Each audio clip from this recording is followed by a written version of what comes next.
Hey everyone, I'm Grandmaster Ben Feingold here with 5 Minutes with Ben, and I'm Ben.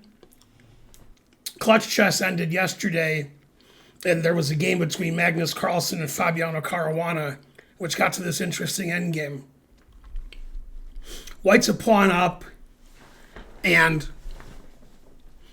White has like a causeway with his king to the queen's side to help his pawn ahead. Obviously, Magnus played rook d5, defending his pawn. Fabiano never played f6. Black wants to trade pawns. If there's no pawns on the board, then the game should be a draw, rook against rook. So typically, when you're down a pawn or two pawns in a rook and pawn endgame, and you want to have drawing chances, you try to get rid of some of the pawns. Magnus played f4, maintaining his pawn on g5. They both moved their kings up to the center. And now black is sort of stuck. And again, white's going to play king d4, king c4, rook c5, and eventually the rook and the king will force this rook away and our pawn can advance. Rook b8, rook c5, king d7, king d5, rook f8. Fabiano tries to get counterplay on the queen's side, on the king's side. I'm tired. I don't know which side is which. b6. Here comes the passed pawn. Rook f5 check. Unfortunately, the king and pawn ending is easily winning for white. So Fabiano has to play rook f1. b7.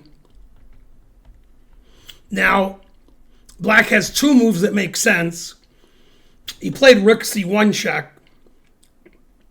The other move is rook b1, then rook b5, rook takes, king c7, king c5, king d6, and white wins the g-pawn and easily wins the king and pawn endgame. In this position, it doesn't matter where black's king is, black is losing. Once we have this construction, white wins in every position. This one's easier than usual because we can play king here and queen. Okay, so Fabi didn't go for that. Fabi played rook c1 check, king b5. Now there's nothing to do. The king is going to go in front. We'll get a Lucena position. Actually,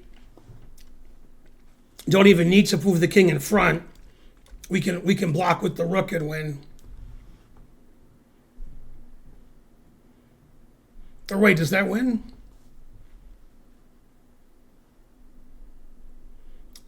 No, that doesn't win. No, we have to play king b6 and then play rook b5, and that wins. Well, I used to be good at chess. I must be the used to police. Anyway, after king b5, Fabiano resigned. Magnus was the clutch chess champion.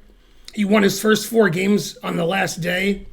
That's the day the points had the most, wins were worth the most points. So Magnus easily won the tournament. Fabiano came in second.